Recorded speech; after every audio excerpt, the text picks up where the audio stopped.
ॐ सहनाववतु सहनौ भुनक्तु सह वीर्यं करवावहै तेजस्विनावतीतमस्तु मा विद्विषावहै।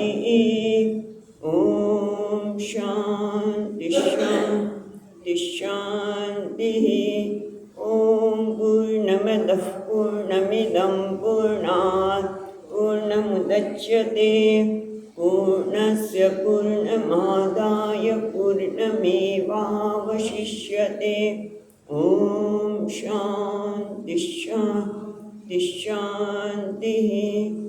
श्रुतिस्मृतिपुराणानाम् आलयं करुणालयं नमामि भगवत्पादं शङ्करं लोकशङ्करं शङ्करं शङ्कराचार्यं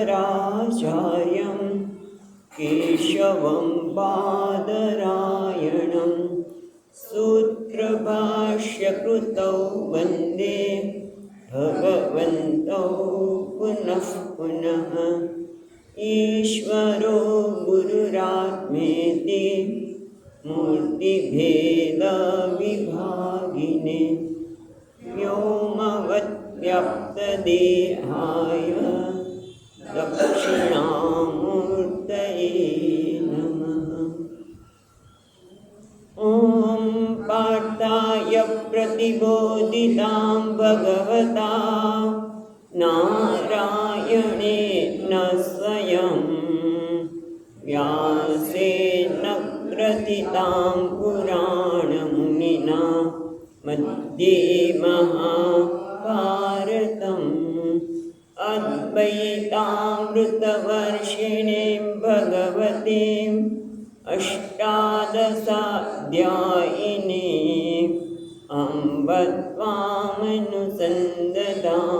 भगवद्गीते भवद्वेषिणीम् यं ब्रह्मा वरुणेन्द्ररुद्रमरुतः स्तुन्वन्ति दिव्यैस्तवैः वेदैः साङ्गपदक्रमोपनिषदैः गायन्ति यं सामगाः। ध्यानावस्थिततद्गतेन मनसा पश्यन्ति यं योगिनः यस्यान्तं न विदुःसुरगणाः देवाय तस्मै नमः।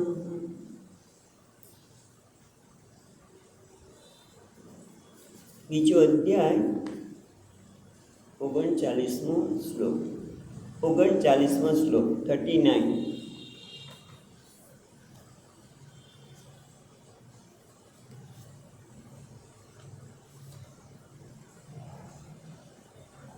ईशा ते विहिता सांख्ये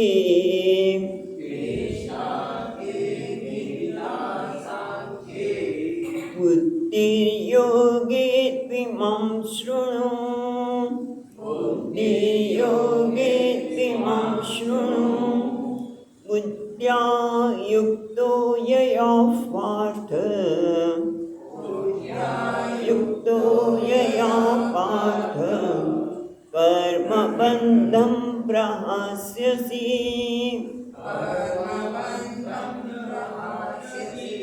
नेहा विक्रमनाशोऽस्ति विक्रमनाशोऽस्ति प्रत्यवायो न विद्यते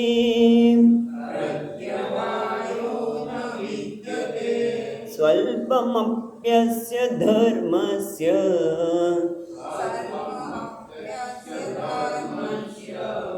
त्रायते महतो भयात्।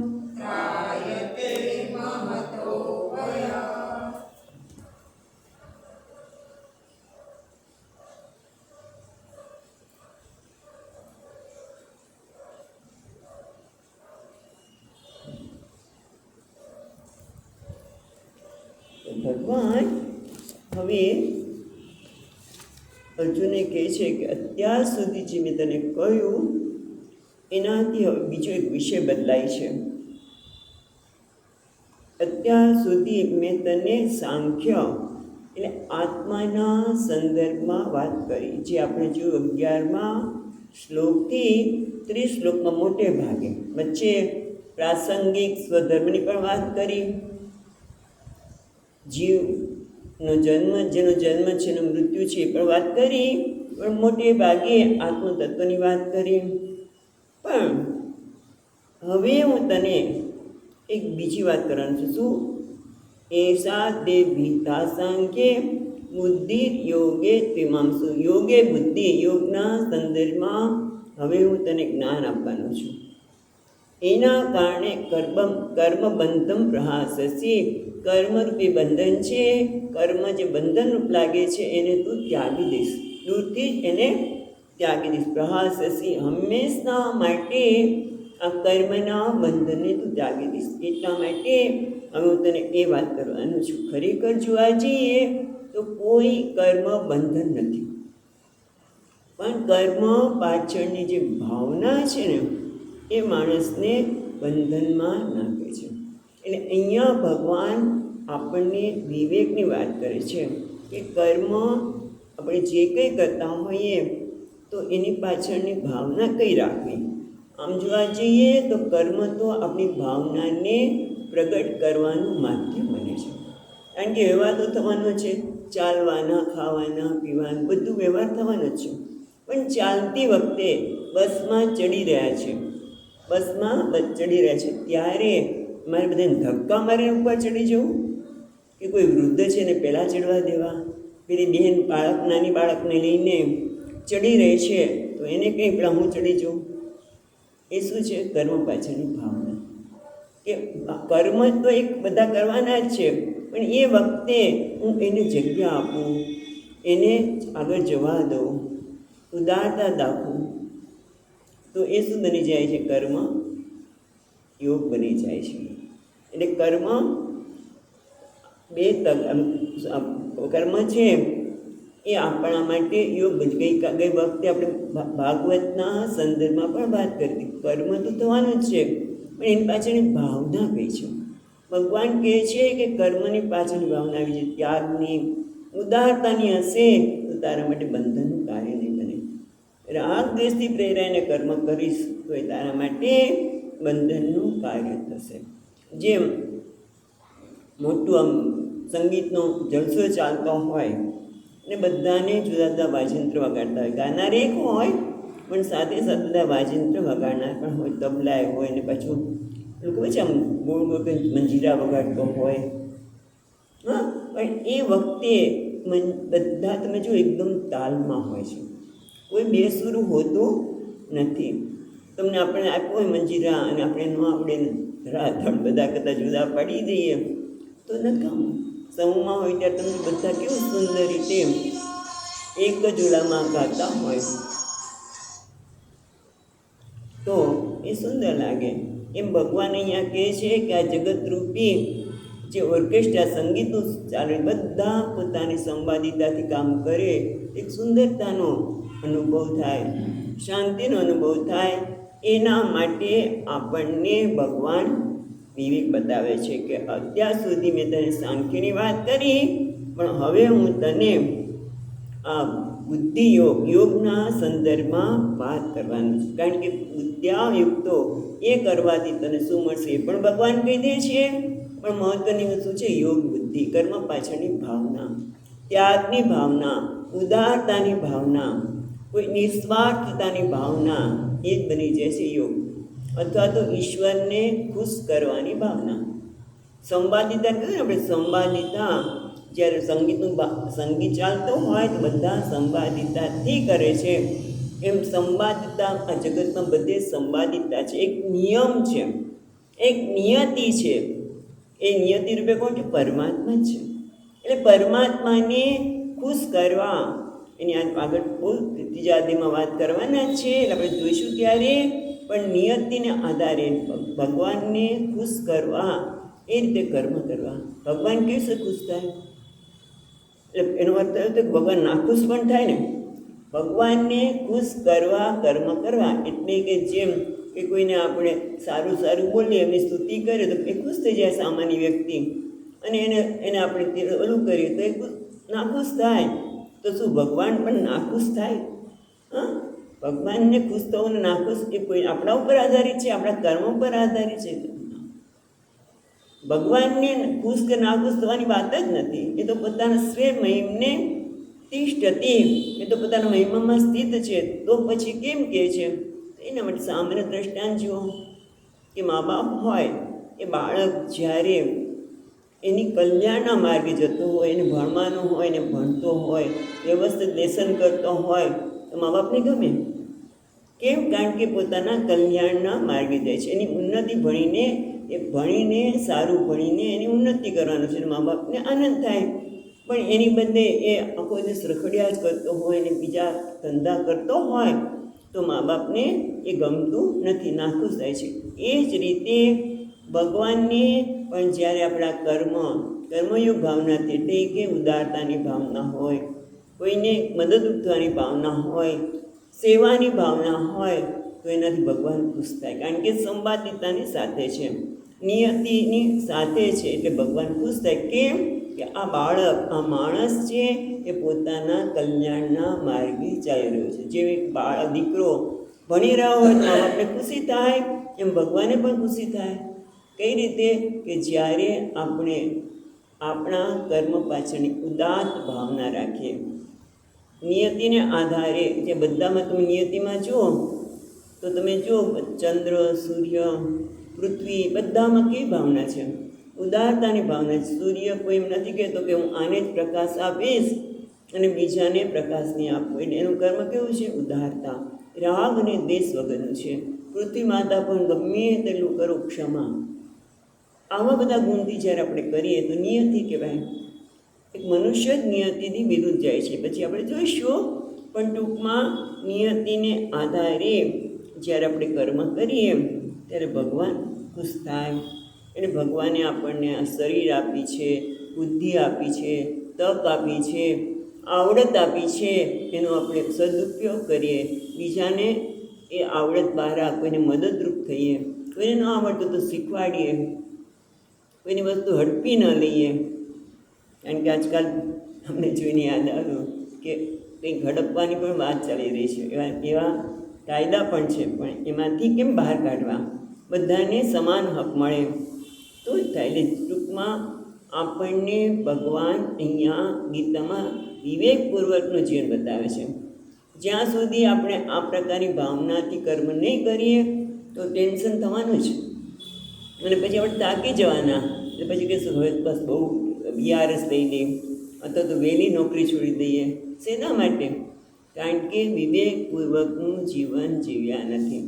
યોગ એટલે વિવેકપૂર્વકનું જીવન, એટલે કે ટેન્શનથી મુક્ત થઈને જીવવાનું જીવન, એનું નામ છે યોગ. યોગ એટલે ટેન્શન મુક્ત. ભગવદ્ ગીતા આપણે સ્ટ્રેસ ફ્રી બનાવે છે, ટેન્શનથી મુક્ત બનાવે છે. અને એના માટે પહેલું પગથિયું છે આ પ્રકારના કર્મ પાછળની ભાવના. અને પછી બીજું પગથિયું, તો બીજું સ્થાન છે જ્ઞાન. એ સાથે ભીતા સંખ્યે, પણ એ જ્ઞાન માટે આપણે તૈયાર થવું પડે. એના માટે કઈ રીતે કર્મ કરવું જોઈએ એ ભગવાન કહે છે હવે હું તને કહેવાનું છું, તું બરાબર ધ્યાન રાખીને સાંભળજે. ટૂંકમાં ભગવદ્ ગીતા આપણને શું આપે છે? તો કહે છે યુદ્ધ કરવાની વાત નથી કરતા, પણ તું કર્મ એ રીતે કર કે જેથી તને કર્મનો ભાર ન લાગે, કર્મનો કંટાળો ન લાગે. તમે જોજો, લોકોને નોકરી કરવા જાય, સરકાર સારામાં સારો પગાર આપે, અથવા તો સરકારી નોકરી હોય તો ગમે તે હોય, પણ છતાં કંટાળો આવે છે. જરાક ચાન્સ મળ્યો નથી સરકારી હોય. મને ખબર છે કે જો સાહેબ બહાર ગયા નથી એ બીજા બધાએ નીકળી જ પડે. કેમ? બહુ કંટાળો આવે છે. પણ જો ગીતા શીખતા હોય તો એને ક્યારેય કંટાળો આવે નહીં. એના મુખમાંથી શબ્દ જ ન નીકળે કે મને કંટાળો આવે છે, હું જતા રહું, હું આમ કરું. કારણ કે આ ગીતા આપણને આ ઉત્તમ વસ્તુ આપે છે. પછી ભગવાને 40મા શ્લોકમાં એ પણ કહ્યું કે આ કર્મયોગની ભાવનાથી કર્મ કરવાથી શું થશે? તો કે એનાથી તને કોઈ પ્રકારનો કે લોસ ગુમાવવાનું નહીં રહે.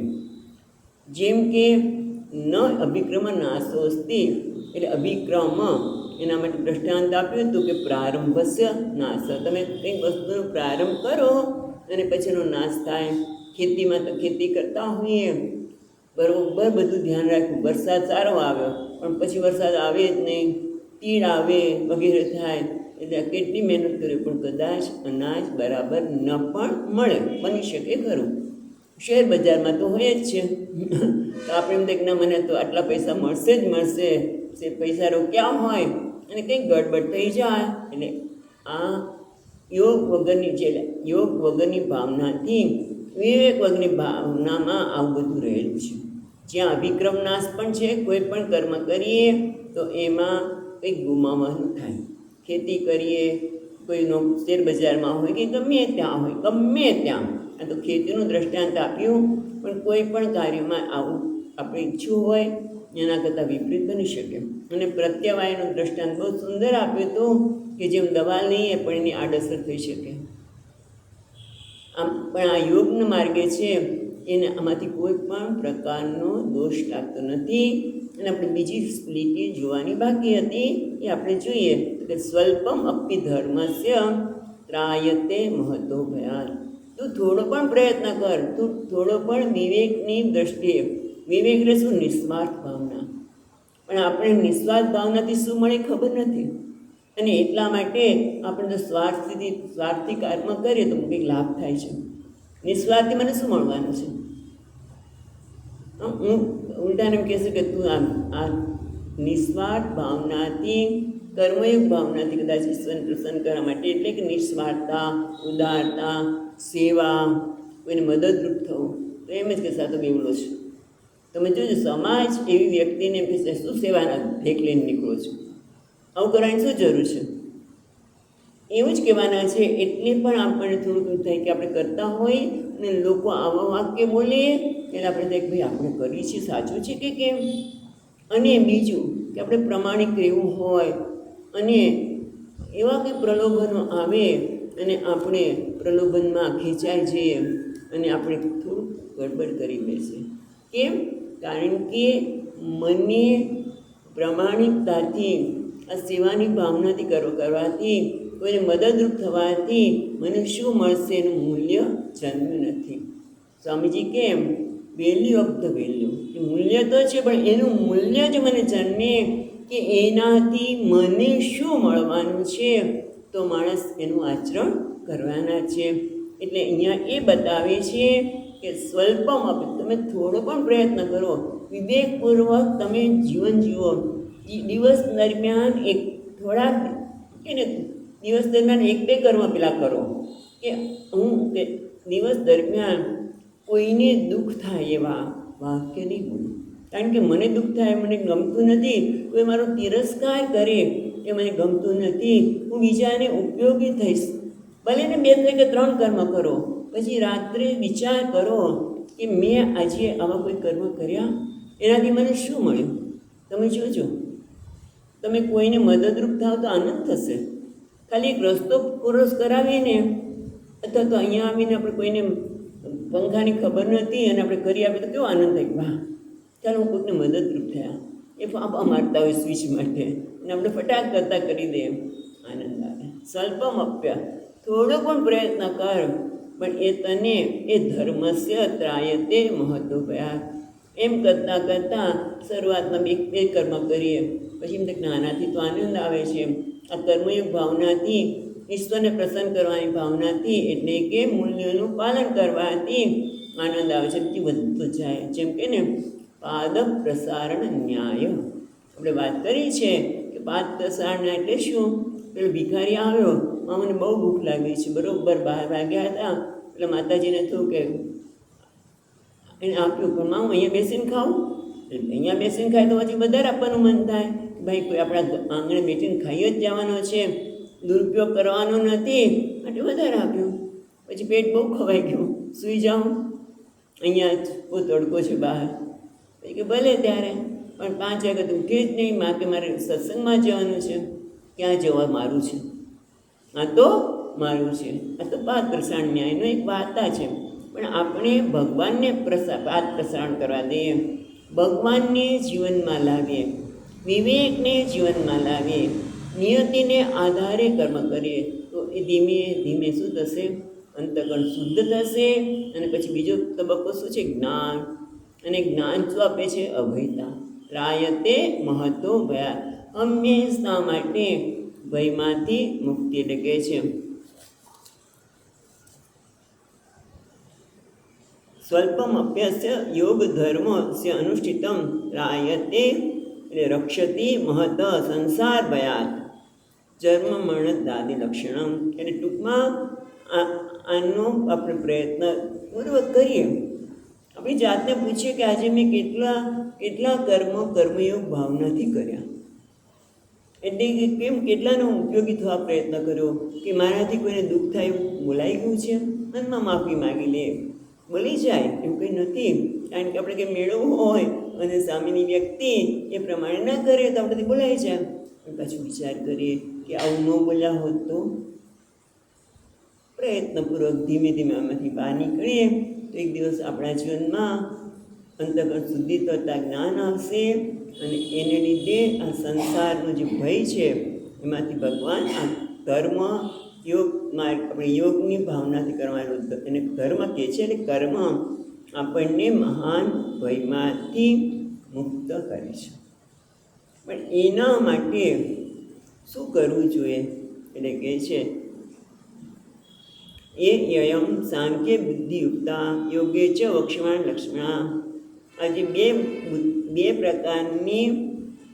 પ્રકારના જ્ઞાન અથવા જીવનના 2 પ્રકારના તબક્કાની વાત કરી. એક પહેલાં યોગ બુદ્ધિ અને સાંખ્ય બુદ્ધિ, એક પ્રવૃત્તિ માર્ગ, એક નિવૃત્તિ માર્ગ.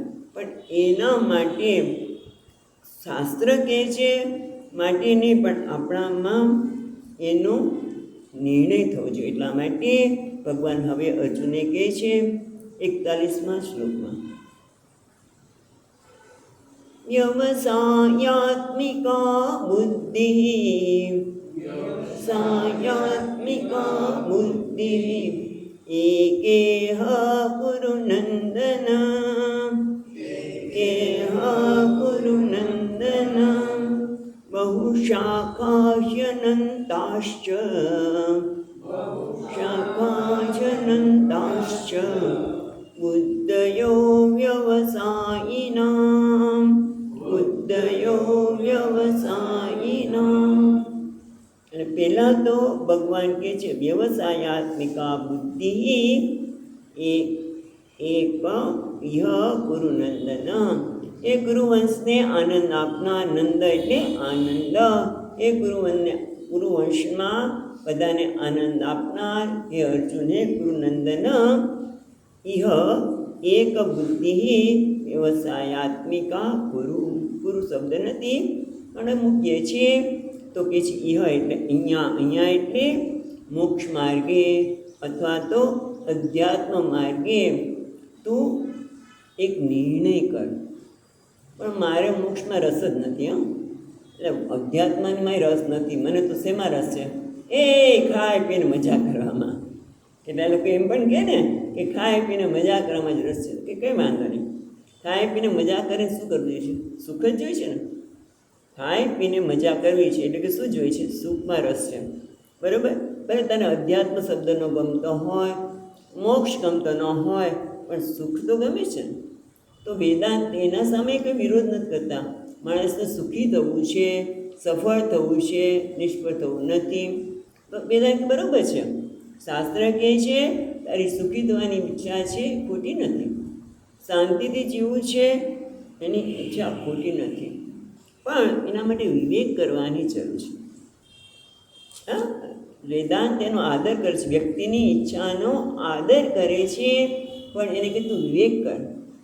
તું માને છે કે મારી સુખનું સાધન શું છે?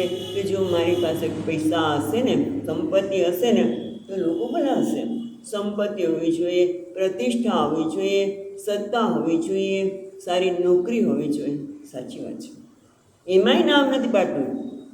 એવું નથી કે અર્થમ અનર્થમ ભાવય નિત્યમ.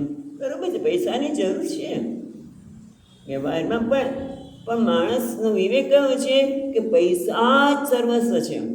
અથવા તો કોઈ એમ કે પૈસાની જરૂર જ નથી, બધું છોડી દો. ના, એવું નથી કહેતા. બંનેમાં વિવેકની જરૂર છે, પૈસાની જરૂર છે, સત્તાની જે છે જરૂર છે. પણ એ તું એને સુખનું સાધન માને છે ને, પણ એ સાધન તારી પાસે હોય તો પણ તું સુખી થઈશ એવો નિયમ નથી. ખ્યાલ આવે છે? બધું જ હોય મારી પાસે, સુખના સાધન હોય, પણ છતાં સુખી થઈ એના તો નિયમ નથી. જેમ કે ચંદ્રમા, પૂર્ણિમાનો ચંદ્રમા અમૃતની વર્ષા કરતો હોય અને જોઈને આનંદ આવે, પણ એ ચંદ્ર જોઈને એને દુઃખ પણ થાય. કેમ? ત્યારે કોઈ વ્યક્તિને છોડીને જતી રહી, જે ચંદ્રમુખી હતી, બહુ રૂપાળી હતી અને એને છોડીને જતી રહી. એ ચંદ્ર જોઈને એને દુઃખ થાય. એટલે સુખનું સાધન હંમેશા સુખ આપશે એની કોઈ ખાતરી નથી. પણ સુખ છે એ સાધનને, આ તો ચંદ્રની વાત કરી. એ તો તમે જુઓ કે પૈસા હોય, આપણે સંગીતનો જલસો કરીએ અને એટલો સરસ ઓલો ગાયક પણ સરસ હોય, પણ છતાં સ્વામીજી કહે ને બધો સરસ ક્યાંય સુધી ગાતો હોય બધો. પછી છેલ્લે કે બોલો ભોપાલ રાગ ગાઓ ને, અથવા તો આપણે જે ખબર હોય ભોપાલી ખબર હોય કે માલકંસ, બોલો માલકંસ રાગ ગાઓ ને, તો મને થાય કે અત્યાર સુધી ગાતો તો આ જુદા જુદા આરોહ અવરોહમાં આ જ હતો. પણ એના માટે સૂક્ષ્મતા જોઈને. પૈસા હોય તો તમે સંગીતજ્ઞને બોલાવી, સંગીતને જાણવાને બોલાવી શકો. સ્વામીજી કે પૈસા હોય તો તમારી લાઇબ્રેરીમાં કેટલા બધા પુસ્તકો મૂકી શકો, પણ એથી તમે એ પુસ્તકોનું વાંચન કરો તો તમને આનંદ થાય એવું જરૂર નથી. ઘણા એમ કે તમે આપણે અહીં આવતા હોઈએ એટલે આપણે અમુક પુસ્તકો બહુ ગમે સ્વામીજીના, એને ગીતાનો આપ્યો, ગીતા મારી દ્રષ્ટિએ. પણ કેવું લાગ્યું તને પુસ્તક? તો કે મને તો ઊંઘ આવે છે, એ વાંચતા ઊંઘ આવે છે. કેમ? કારણ કે એમાં રસ પડવો જોઈએ ને, એના માટે મૂલ્ય જન્મ હોવું જોઈએ ને. એટલે વસ્તુ હોય આપણી પાસે, પણ એ મને આનંદ આપે એવો નિયમ નથી. એના માટે એક મનને એ પ્રકારનું તૈયાર કરવું પડે. સૂક્ષ્મતા જોઈએ. સંગીતને માણવા માટે સંગીતની સૂક્ષ્મતા જોઈએ. મન શાંત જોઈએ. અશાંતસ્ય અહીંયા જ કહેવાના છે આ જ અધ્યાયમાં ભગવાન કે અશાંતસ્ય કુત સુખમ. મન અશાંત હોય તો સુખ મળી શકે નહીં. એટલે ટૂંકમાં સુખના સાધન અનેક હોય, પણ સુખ મળે જ એ નક્કી નથી. કેમ? મન શાંત હોવું જોઈએ. અને મન શાંત ક્યારે થાય? મનમાં શાંતિ ક્યારે આવે? જો બહારની બધી વસ્તુ હોય, પણ મનમાં શાંતિ એટલે ક્યારે આવે? કે જ્યારે મન મારું વિશાળતા ધરાવતું હોય, ઉદાર હોય. એટલે કે બે પ્રકારની સંપત્તિ છે, એક ભૌતિક સંપત્તિ અને બીજી આધ્યાત્મિક સંપત્તિ. ભૌતિક સંપત્તિ જરૂરી છે, એ આપણે બીજા શબ્દો કે સુખના સાધન બને. પણ આધ્યાત્મિક સંપત્તિ ન હોય, મનમાં આધ્યાત્મિક સંપત્તિ શું આપે આપણને? શાંતિ આપે, મનમાં શાંતિ આપે. જેમ કે હમણાં જ વાત કરી કે આપણે એક ખાલી કોઈને રસ્તો ક્રોસ કરાવી દઈએ. પેલા વૃદ્ધ છે એ રસ્તો ક્રોસ કરી શકતા નથી, અને કરાવી તો કેવો આનંદ થાય, કારણ કે મેં કંઈક સત્કર્મ કર્યું. અને એટલા માટે ખરેખર આપણને આનંદ ક્યારે આવે છે? કે જ્યારે આપણને સંતોષ થાય કે મેં કોઈ સત્કર્મ કર્યું. આત્મસંતોષ એટલે સુખ કે આનંદ ક્યાં છે? આત્મસંતોષ, પોતાના માટેનું સંતોષ. તમે જુઓ કે મોટા ભાગે આપણને આપણા માટે સંતોષ નથી. એટલા માટે જ કે છે વ્યવસાયાત્મિકા બુદ્ધિ.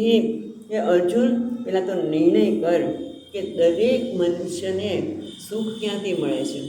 પોતાના માટે સંતોષ થાય ત્યારે. આત્મની એવા આત્મના તુષ્ટ. આ જગ્યામાં કહેવાના છે ને, સ્થિત પ્રજ્ઞાના લક્ષણમાં કહેવાના છે કે આત્મની એવ આત્મના તુષ્ટ, જે પોતાનાથી સંતુષ્ટ છે. અને પોતાનાથી સંતુષ્ટ ક્યારે થઈએ? પોતાના માટે સંતોષ ક્યારે થાય? કે પોતે કોઈ સારા કર્મ કરીએ તો પોતાને સંતોષ થાય. જેમ કે આત્મનસ્તુ કામાય સર્વમ પ્રિયમ ભવતી. સંપત્તિ હોય, સત્તા હોય, પરિવાર હોય, એ કંઈ ખોટું નથી, પણ એ ક્યારે મને સુખ આપે? જ્યારે એ મારામાં આત્મસંતોષ જન્માવે. મને એમ લાગે કે આ મારા માટે મારો સ્વીકાર કરે છે ત્યારે. અને એટલા માટે પહેલાં તો એક જ છે કે વ્યવસાયાત્મિકા બુદ્ધિ. પહેલાં તો જીવનમાં નિર્ણય કર કે તું જીવનમાં શું ઈચ્છે છે. પછી બીજો નિર્ણય શું કરવાનો છે, તો એના માટેનું સાધન કયું છે. બરાબર છે? એટલે પહેલાં તો દરેક વ્યક્તિને આત્મસંતોષમાંથી સુખ મળે છે. દરેકને અપેક્ષા છે કે હું બધા મને સારો માને, હું સારો. બધા એમ કે ના તમે કેવું ઉધાર છો. દરેકને પોતાના માટે અપેક્ષા છે કે હું સારો દેખાવ, સારો લાગુ, લોકો મારા માટે વખાણ કરે. હે, એ કંઈ વાંધો નહીં, એમાં કંઈ ખોટું નથી. પણ વિવેક કરવાની જરૂર છે કે લોકો વખાણ કરે એ ત્યારે હું મારી જાતનો સ્વીકાર કરું છું. પણ ખરેખર તો હું જ્યારે આંતરિક સંપત્તિ વધારીશ, દૈવી સંપત્તિ વધારીશ, ત્યારે મને આત્મસંતોષ જન્મવાનો છે. એટલે ખોટું નથી, પણ એ અવિવેક છે કે લોકો મારો સ્વીકાર કરે. મારી અપેક્ષા તો એ છે કે હું સારો દેખાવ, સારો લાગુ, લોકો મને કે વાહ વાહ કરે. બરાબર? એ સારું છે, ખોટું નથી, પણ એ અવિવેકને કારણે છે. વિવેક તો એ છે કે જ્યારે હું આંતરિક સંપત્તિ વધારું, દૈવી સંપત્તિ વધારું, મારામાં ઉદારતા, ક્ષમા, એ બધું આવે તો મને ગમે. તમે જો ફોટો પાડવાનો હોય, આપણો ફોટો પાડવાનો હોય તો આપણે કેવો પોઝ આપીશું? હસતો આપીશું કે નહીં? આપણે ફોટો પાડાવો હોય તો આપણા કડક હોય, કડાકી કરતા હોય એવું નથી આપતા. ક્રોધમાં હોય એવો ફોટો નથી ગમતો આપણને. આપણે પ્રસન્ન હોય એ જ ગમે. એમ આપણે પણ આપણું મન પ્રસન્ન રહે એ મને ગમે છે. અને પ્રસન્નતા ક્યાં છે? દૈવી સંપત્તિમાં. આધ્યાત્મિક ઉન્નતિ એટલે કે દૈવી સંપત્તિ, આધ્યાત્મિક સંપત્તિ એ મળે તો આપણું શું થાય કે આપણું મન પ્રસન્ન રહે. એટલે પહેલું વ્યવસાયાત્મિક આ બુદ્ધિ, પહેલો નિર્ણય શું કરવાનો છે કે મારે આધ્યાત્મિક ઉન્નતિ કરવી છે. અને એના માટે શું કરવાનું? તો કે યોગની ભાવનાથી જીવન જીવીએ. જેમ જેમ આપણે યોગની ભાવનાથી, ઈશ્વરને અર્પણ કરવાની ભાવનાથી, ઉદારતાની ભાવનાથી અથવા તો દૈવી સંપત્તિથી આપણે કર્મ કરીશું તો શું થશે? આપણું અંતઃકરણ શુદ્ધ થશે. પછી બીજો વ્યવસાય શું છે? એક વખત આ વ્યવસાયાત્મિકા બુદ્ધિ એકે હકુરુનંદન બહુ શાખા ક્ષનંતાશ્ચ બુદ્ધયો અવ્યવસાયના. એ આપણે પછી જોઈએ છીએ, પણ પહેલાં તો આ વ્યવસાય થવો જોઈએ. એક તો યોગની બુદ્ધિથી, વિવેકપૂર્વક યોગની બુદ્ધિથી એટલે કર્મ પાછળની મારી ભાવના શુદ્ધ હોય, રાગ કે દ્વેષ ન હોય, કામ કે ક્રોધ ન હોય, તો અંતઃકરણ શુદ્ધ થાય. ભાગવતમાં પણ આપણે જોયું કે હૃદય શુદ્ધ થશે તો હૃદયમાં રહેલો પરમાત્મા પ્રગટ થશે. એટલે પછી સમજાય કે મારે જે જોઈએ છે શું છે? પ્રાપ્તસ્ય પ્રાપ્તિ. હું દસમાને શોધી રહ્યો છું, પણ દસમો જ હું છું. એ ક્યારે થાય? જ્યારે મન શાંત થાય ત્યારે. દસમો નથી મળતો, દસમો ખોવાઈ ગયો તો પછી ક્યારે મળવાનો નથી. પણ જ્યારે પેલા મહાત્માએ કહ્યું કે દસમો તમે શોધી આપીશ, હાસ, એક હાસ થઈ, મનમાં શાંતિ થઈ. પછી એમણે જ્યારે બતાવ્યું કે તે તું છે, હા હું છું. પણ એ રીતે આપણું અંતઃકરણ યોગની ભાવનાથી આપણે પ્રસન્ન બને, શાંત બને. પછી આપણે ખબર પડી કે આ પ્રસન્નતા, શાંતિ, સુખ એ મારું સ્વરૂપ છે. કારણ કે શાસ્ત્રે તત્વમસી એ ક્યારે અનુકૂળ થાય? કે જ્યારે મને સમજાય અને ત્યારે હું જ છું, પછી બીજું કોઈ છે જ નહીં, તો દુઃખનું કોઈ કારણ નથી. દુઃખનું કોઈ કારણ નથી. પણ મોટે ભાગે બીજા બધા શાસ્ત્રો વેદાંત સિવાયના ગીતા સિવાયના ગીતા અને વેદાંત જુદું નથી. ઉપનિષદ છે ને, બ્રહ્મ વિદ્યાયામ ઉપનિષદસુ. તો એ શું કહે છે કે છેવટે આ જ્ઞાન જ તને કાયમી સુખ આપશે, જે સુખ ક્યારેય જશે નહીં. કીધું ને, ત્રાયતે મહતો ભયાત. આગળ જ વાત કરી કે ત્રાયતે મહતો ભયાત, એટલે તને આ મહાન ભયમાંથી આ જ્ઞાન જ તારી શકે. બાકી આપણે બીજા બધા શાસ્ત્ર પાસે જઈએ તો દુઃખનું કારણ વ્યક્તિ છે. દુઃખ તમે તમારે સુખ જોઈતું તો સ્વર્ગની પ્રાપ્તિ માટે આ કર્મ કરો. બહુ શાખા હિ અનંતાશ્ચ બુદ્ધયો અવ્યવસાયિનામ. જ્યાં સુધી તો વ્યવસાય નહીં કરે ત્યાં સુધી કોઈ કહેશે આ કરો, પેલું કરો. એટલે સુધી કે વ્યવસાય બે પ્રકારનો થવો જોઈએ. એક તો માને સુખ આત્મસંતોષ થાય ત્યારે જ મળે. એ પ્રારંભિક આત્મસંતોષ એટલે પ્રારંભિક શબ્દ વાપરીએ છીએ કે યોગની ભાવનાથી કર્મ કરવું, ભગવાનને પ્રસન્ન કરવાની કરવું, એવું એક વ્યવસાય થવો જોઈએ. નિર્ણય થવો જોઈએ, આપણો થવો જોઈએ. કારણ કે નિર્ણય આપણે કરીશું તો આપણે જીવન જીવીશું. બીજાના નિર્ણયથી લાંબુ ટકતું નથી. આપણે ઘણીવાર વાત કરી છે કે માતા પિતા કે કોઈ કહેતા હોય સત્ય બોલવું જોઈએ, પ્રમાણિક રહેવું જોઈએ, પણ ક્યાં સુધી? આપણો નિર્ણય નથી, આપણે કહેવામાં આવ્યું છે. એટલે આપણે કંઈ ફાયદો થતો હોય તો અપ્રમાણિક થઈ ગયા, થોડુંક ખોટું બોલી લીધું, એમાં ક્યાં કંઈક કોઈને નુકસાન થવાનું છે એવું માનીને ખોટું પણ બોલી લઈએ. પણ નિર્ણય થયો હોય તો નહીં થાય. મારે પહેલો નંબર લાવવો છે એવો નિર્ણય જો વિદ્યાર્થી કરે તો પછી બધા કર્મો કેવા હશે એને જ આધારે. મા બાપ કહે તો એને ટેન્શન થવાનું છે. નિર્ણય પોતાનો, એટલે પેલો નિર્ણય છે કે મારે યોગની ભાવનાથી જીવન જીવીશ તો સંતોષ પ્રારંભિક મળશે. પછી છેવટે આત્મનિવ આત્મના તુષ્ટ, જ્ઞાનથી જ પૂર્ણ આત્મસંતોષ, પૂર્ણ સુખ મળે. એ પેલા નિર્ણય થયો છે. કારણ કે જો તું નિર્ણય કરીશ એટલે વિવેક કરો. નિર્ણય એટલે વિવેક. અને બહુ શાખા હિ અનંતાશ્ચ બુદ્ધયો અવ્યવસાયિના.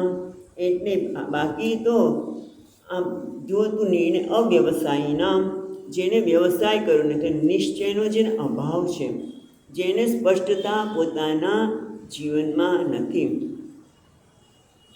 પ્રમાણજનિત વિવેક બુદ્ધિ રહિતાના. એટલે અવ્યવસાયનામ એટલે જેણે શાસ્ત્ર દ્વારા પ્રમાણજનિત, શાસ્ત્ર જે વિવેકની વાત કરે છે એ વિવેક થયો નથી. માટે શું થાય છે? બહુ શાખા હિ અનંતાહા. અને કારણ કે લોકો કે આમ કરો, આપણે તે કરીએ. પછી થાય કે આ સુખ માટે આ કરો, એટલે આપણે તો સુખ માટે ફાંફા માર્યા જ કરીએ. કારણ કે નિર્ણય નથી કે સુખ તો આત્મસંતોષથી છે, દૈવી સંપત્તિ મેળવવાથી છે. એ નિર્ણય થયો નથી. એટલે સુખ માટે કોઈ કે આ કરો તો ત્યાં છે અનંતાહા, અનેક છે, એનો કોઈ અંત જ નથી. અને છતાંય સુખ તો મળવાનું જ નથી. કારણ કે સુખ તો તારું સ્વરૂપ છે. પણ એના માટે પહેલાં યોગની ભાવનાથી કર્મ કરવું જોઈએ. એવો જ્યારે નિર્ણય થાય તો વાંધો આવે નહીં. નહીંતર તો નિશ્ચય વગરની બુદ્ધિ એ વિવિધ શાખાવાળી ને અનંત છે. એટલે કે આપણે નિશ્ચય ન કરીએ તો કોઈ કહે ને અહીંયા આમ મળશે, દુઃખનું દૂર કરવા માટે તમારે આમ કરવું જોઈએ, દુઃખને દૂર કરવા આમ કરવું. દુઃખ તો છે જ નહીં ખરેખર. તો છેવટે તો જાણવાનું તે છે કે તું તો સુખ સ્વરૂપ છે. પણ એ બધામાંથી આપણે ક્યારેય બહાર નીકળી શકીએ નહીં. અને કર્તૃત્વમાંથી ક્યારેય બહાર નીકળી શકીએ નહીં. એ હંમેશા એમ થાય કે એમણે કહ્યું તમારે ક્રોધ ન કરવો જોઈએ, ક્રોધ કરવાથી આમ થાય. એટલે આપણે શાસ્ત્રમાં સ્વામીજી તો ક્રોધ ન કરવો જોઈએ એવું પણ નથી કહેતા. ક્રોધ થઈ જાય પણ એનું કારણ જાણીને એને દૂર કર.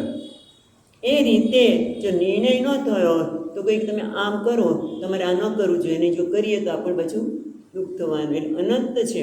બહુ શાખાય અનંતાશ્ચ બુદ્ધયો અવ્યવસાયિનામ. એટલે જ્યારે આ શાસ્ત્ર દ્વારા વિવેક જન્મ નથી અને એના માટે અનેક છે. પછી બીજું વાત કરીએ આપણે કે આ નિર્ણય તો થાય, પણ એક બીજી વસ્તુ પણ આમાં નથી કીધું, ઉમેરીએ છીએ કે આપણને એક વ્યક્તિ પાસેથી સાંભળીએ. કારણ કે અનેક વ્યક્તિ જુદી, જો અનેક વ્યક્તિ છે એ ભલે ખોટા નથી, કોઈને એમ નથી કહેતા ખોટા છે, પણ દરેકને અમુક વસ્તુ પર ભાર મૂકવાની ટેવ હોય, અને એટલા માટે એક જ શાસ્ત્ર, એક જ વ્યક્તિએ એની પાસેથી જો શાસ્ત્રનું અધ્યયન થાય તો આપણે કંઈક જીવનમાં પ્રાપ્ત કરી શકીએ અને છેવટે જ્ઞાન સુધી પહોંચી શકીએ. એ પણ આનું અહીંયા ગર્ભિત રીતે છુપાયેલું છે એવો થાય. હવે આગળ કહે છે,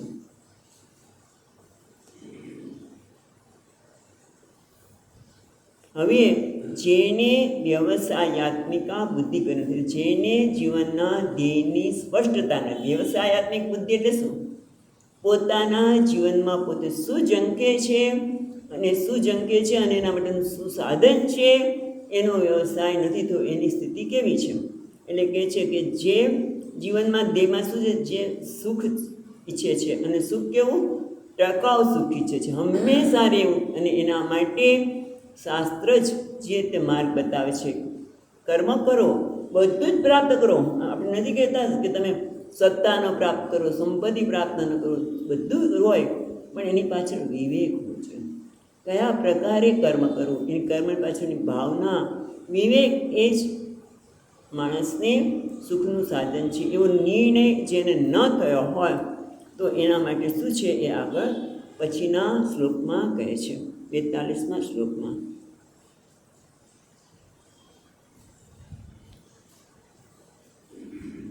યમિમાં પુષ્પિતાં વાચમ, યમિમાં પુષ્પિતાં વાચમ પ્રવદન્ત્ય વિપશ્ચિતઃ, વદન્ત્ય વિપશ્ચિતઃ વેદવાદરતઃ પાર્થ, વાદરતઃ પાર્થ નાન્યદસ્તીતિ વાદિનઃ, ઇતિ વાદિનઃ. યામ ઇમામ પુષ્પિતાં વાચમ પ્રવદંતી અવિપશ્ચિતઃ. અવિપશ્ચિત એટલે અવિવેકી, જેમણે અહીંયા કીધું અવ્યવસાયીનામ, આગળ અવ્યવસાયીનામ શબ્દ વાપર્યો, એ નામ છે અવિપશ્ચિત, જેને વિવેક જીવનમાં થયો નથી, શાસ્ત્ર અને ગુરુનો એને અનુગ્રહ પ્રાપ્ત થયો નથી, માટે જીવનમાં વિવેક થયો નથી. અને એના કારણે યામ ઇમામ પુષ્પિતામ વાચમ, યામ જેને, આને પુષ્પિતામ એટલે પુષ્પ કેમ આપણે આકર્ષિત કરે, એમ બધી વાણી કેવી હોય છે? સોહામણી, આપણે આકર્ષિત લાગે, એમાં આપણે અટવાઈ જઈએ એવી વાણીથી. વાચમ પ્રવદંતી અવિપશ્ચિતા, જેને જીવનમાં વિવેક થયો નથી એ આવી વાણીઓમાં જ, પ્રલોભનમાં જ અટવાઈ જાય છે. અને વેદવાદરતા પાર્થ નાન્યદ અસ્તિતિવાદિનઃ. અને હે પાર્થ, અહીંયા વેદનું સંદર્ભિત વાત લખી છે, એટલે કર્મકાંડ, કર્મકાંડની પાછળનો હેતુ નથી જાણતા.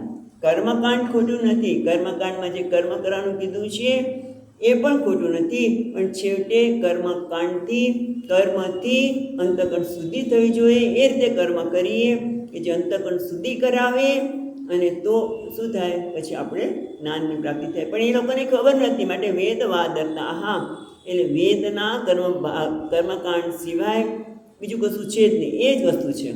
કર્મ જ, કર્મ પાછળની ભાવનાય નહીં, ફક્ત શાસ્ત્રમાં કીધેલા કર્મ જ, અને એને વિવેક થયો નથી, એને ન અન્ય દસ્તી, જે એના સિવાય બીજું કશું છે જ નહીં.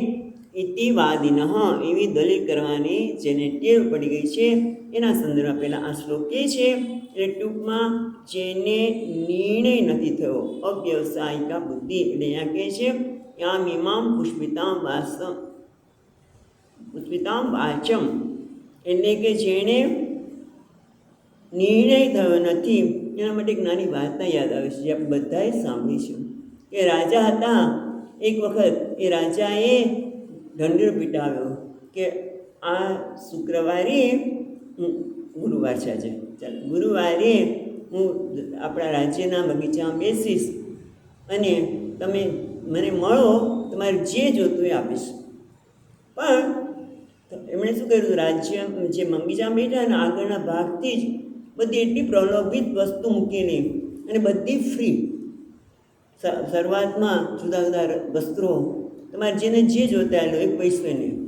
ખાવાની વસ્તુ બધી જ આપણે ચાઇનીઝ પણ ખરી અને પીઝા ને બર્ગર ને શું હોય એ બધું કંઈક એ બધું મૂક્યું હોય અને પૈસા એક પણ નહીં. એટલે બધા આવ્યા ખરા, કોઈને કપડામાં રસ પડ્યો, પછી ઘરેણાં સસ્તા નહીં ફ્રીમાં. તમે જો આજે તો સસ્તા છે એમ કરીને જઈએ, પછી લેવા મોલ શું છે અત્યારે ડિસ્કાઉન્ટ, પછી ડિસ્કાઉન્ટમાં ખબર પડે કે કેવું નીકળે. પણ તો ડિસ્કાઉન્ટ એ નહીં, ફ્રી જ. એટલે કોઈ ઘરેણાં રોકાવા ગયા, કોઈ ખાવામાં, બધા આખા નગરના લોકો આવ્યા છે. પણ મોટા ભાગના લોકો કોઈક અહીંયા તો કોઈક અહીંયા, કોઈક અહીંયા, કોઈ રાજા પાસે પહોંચ્યું જ નહીં. કોઈ રાજા પાસે વ્યવસાયાત નહીં કામ. કારણ કે યામીમાં પુષ્પિતામાં આ જગતના પદાર્થો જ એવા છે કે જે પ્રલોભિત કરનારા છે. માણસને પ્રલોભનમાંથી બહાર નીકળી અને પોતાના જીવનનો નિર્ણય કરવો એ શક્ય નથી. કોક જ એવો નીકળ્યો, એક વ્યક્તિ નીકળ્યું અને રાજા પાસે પહોંચી શકે. એ કોઈ પ્રલોભનમાં અટવાય નહીં. બાકી પ્રલોભન તો આવવાના જ. તમે જુઓ ને, મને યાદ છે પહેલાં તો ટીવી નહોતું, કશું નહીં. ત્યારે કોઈને ત્યાં એમ તો કે હા મુરારી બાપુ નાના હતા ત્યારે, અને મુરારી બાપુને કથા ચાલે છે, ચાલો આપણે ટીવી પર સાંભળવા જઈએ. તો શું આવે ખબર છે? ટીવી ઉપર અત્યારે તો આપણા યુટ્યુબમાં તે તમે કોઈ પણ વિડીયો સાંભળો તો વચ્ચે એડવર્ટાઈઝ આવી જાય. અને મને યાદ છે કે મીઠા નહીં બોલો, અને તમે જો કે કેવી એડવર્ટાઈઝ આવે, વારંવાર એક ને એક તમે આ મીઠું વાપરો અથવા તો આ સાબુ વાપરો, એટલા ડાઘ તમારે દૂર કરશે. અને હમણાં જ કોઈ બેનને કીધું, બેન આ તો લોકો કહે છે કે આનાથી ડાઘ નીકળી જાય, તો કશું થતું નથી, કશું થતું નથી. પણ આપણે વારંવાર વચ્ચે તમે કથા સાંભળો છો, પણ વચ્ચે તમે ઈચ્છો કે ન ઈચ્છો એટલે એડવર્ટાઈઝ આવવાની જ છે. યામીમાં પુષ્પિતા વાચમ, એના વાણી એવી પ્રલોભિત હોય આપણે કે હા આ વસ્તુ તો શ્રેષ્ઠ જ છે, આ સાબુ વાપરવું જોઈએ કે આ જ વાપરવું જોઈએ. કારણ કે જગતના પદાર્થોમાં આવું પ્રલોભન આપનારું છે જ. પણ એના માટે શું છે કે આપણે વિવેક હોવો જોઈએ. નહીં તો પ્રલોભિત વાણી તો છે જ. કેમ કીધું ને, સુખાય કર્માણી કરવું હતી, ત્યાં ભાગવતમાં વાત કરી, એ લોકો સુખ માટે કર્મ કરે છે પણ મોટે ભાગે દુઃખને આવરે છે. કારણ કે પ્રલોભિત થઈને આપણે જઈએ, લેવા જયા પછી નીકળે ત્યારે કરે રે આ તો બરોબર નથી. પાછું થાય છે શું કે આપણું ધ્યેય પણ બદલાઈ જાય. હજી આપણે નિર્ણય કરી ન કરીએ ત્યાં તક ના આ નહીં. હવે આમ તમે જો આપણે જ્યાં સુધી આપણા ધ્યેય વિશે સ્પષ્ટ ન થઈ હોય ત્યાં સુધી આ બધા જ પદાર્થો આપણામાં આકર્ષણ જણાવે. બધા જ પદાર્થોમાં એવી સોહામણી કીધું ને, પુષ્પિતામ વાચમ, એટલી સોહામણી વાતથી બોપે આપણે આ જોઈએ છે. અને હજી નિર્ણય કરે ત્યાં આપણો વિચાર બદલાઈ જાય.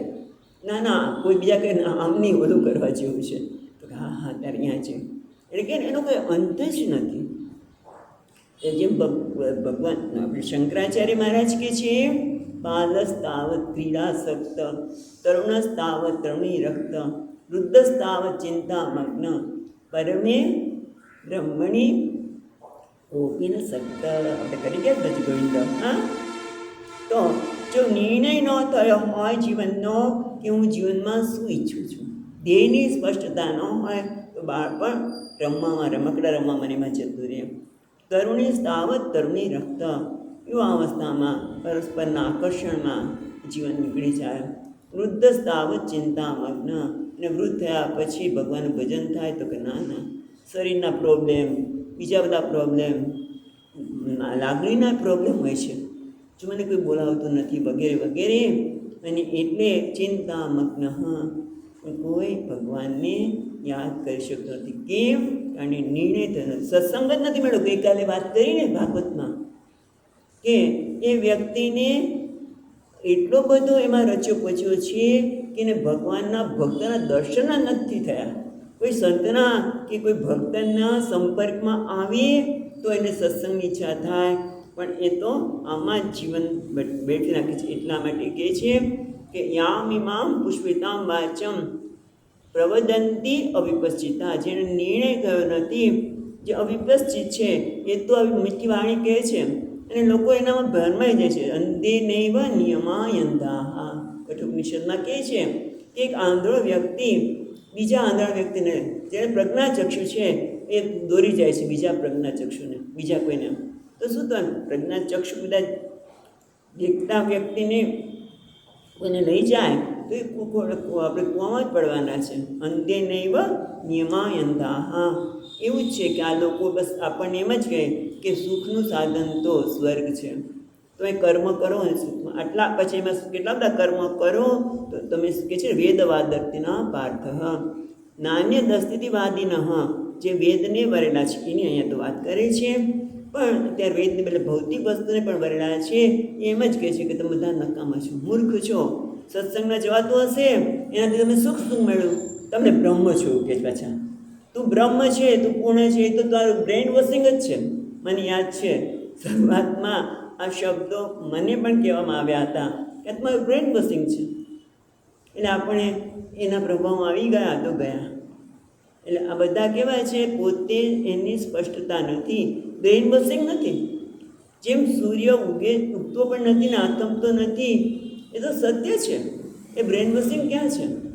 એ સત્ય છે, એને આપણે સ્વીકારી શકતા ન હોય એટલે આપણે બીજાને પણ એમાંથી કોણ એના પ્રભાવમાં આવી શકે જેનો નિર્ણય નથી થયો એને. બાકી જે નિર્ણય છે એ બધાને કે એ લોકો કે એ લોકોને ખબર નહોતી માટે, પણ જેને નિર્ણય નથી થયો એટલા માટે કહે છે વેદવાદર્થા પાર્થ નાન્ય અસ્થિતિવાદી. મોટાભાગના લોકો જાણતા નથી, કારણ કે વ્યવસાયાત્મિક ખાસ તો એના ઉપર ભાર મૂકતા આ બધા શ્લોકો કહેવામાં આવે છે કે તમારા જીવનમાં વ્યવસાય થવો જોઈએ, તમારું જીવન વિવેકપૂર્વક હોવું જોઈએ. કે છે લિવિંગ ઇન્ટેલિજન્ટલી. હવે સ્વામીજી ઘણી વખત આવો વિષય નક્કી કરે. લિવિંગ ઇન્ટેલિજન્ટ એટલે બુદ્ધિપૂર્વક જીવો, વિવેકપૂર્વક જીવો. કર્મ ભલે કરો પણ કર્મ પાછળની ભાવના કઈ રાખવી જોઈએ. અહીંયા તો એમ કે તમે આ કર્મ કરો અથવા તો આ કરો તમે સુખ મળશે. કે યામિમામ પુષ્પિતામ વાચમ, આ વસ્તુ મેળવી લે, આ વસ્તુ મેળવી લે. કારણ કે આપણો નિર્ણય શું છે? સુખ બહાર છે, સુખનું સાધન છે, કદાચ નિમિત્ત છે, પણ એ ખરેખર સુખનું તો પ્રાગટ્ય તો અંતરથી થવાનું છે.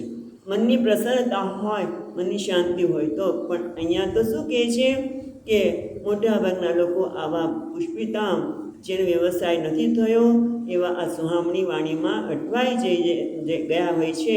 અને એ લોકો જે કહે છે કે આના સિવાય બીજું કશું જ નથી, તો એને જ એ લોકો સ્વીકારતા હોય છે.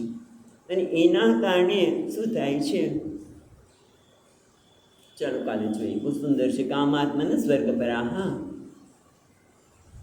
આમ તો બધા 3 શ્લોક સાથે જોવા જોઈએ, 42, 43 અને 44. ત્યારે જ સમાધવ ન વિદ્યતે, ત્યારે જ આ 3 શ્લોકની સાથે જોઈશું. પણ ચાલો આજે એક શ્લોક આવ્યા છે એટલે એ જ એના ઉપર જ વિચાર કર્યો.